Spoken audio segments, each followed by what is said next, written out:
But we are in Barolo.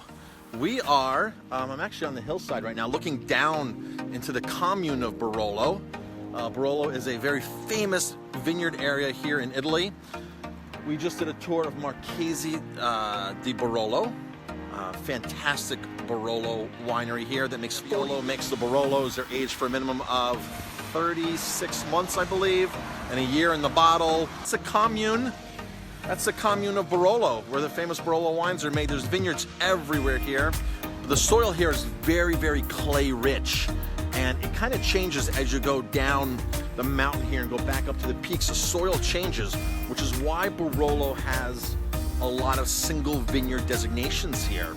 I think there's 6 or something, single vineyard designations, which means that a wine produced like right behind me here, same grape, same aging process as a wine that's made maybe right there could be a very different wine. And that's really what's cool about a lot of these wine regions. The soil, the way the slope is, same grapes, same winemaking, but different wine.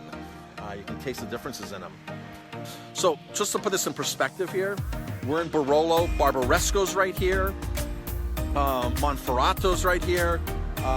This is where the famous Asti Spumanti wine comes from, the sparkling wine.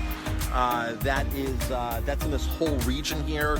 So they make Barbera, they make Barbaresco, they make Barolo, and 12 kilometers in that direction over there is Dogliani. Now, Dogliani is the king of the Dolcetto wine, red wine, Dolcetto grape.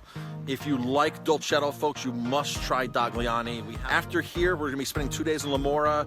Then we're heading up into Lake Garda, Pratello, Sermoni. We'll be in Verona. We'll be in Negrar.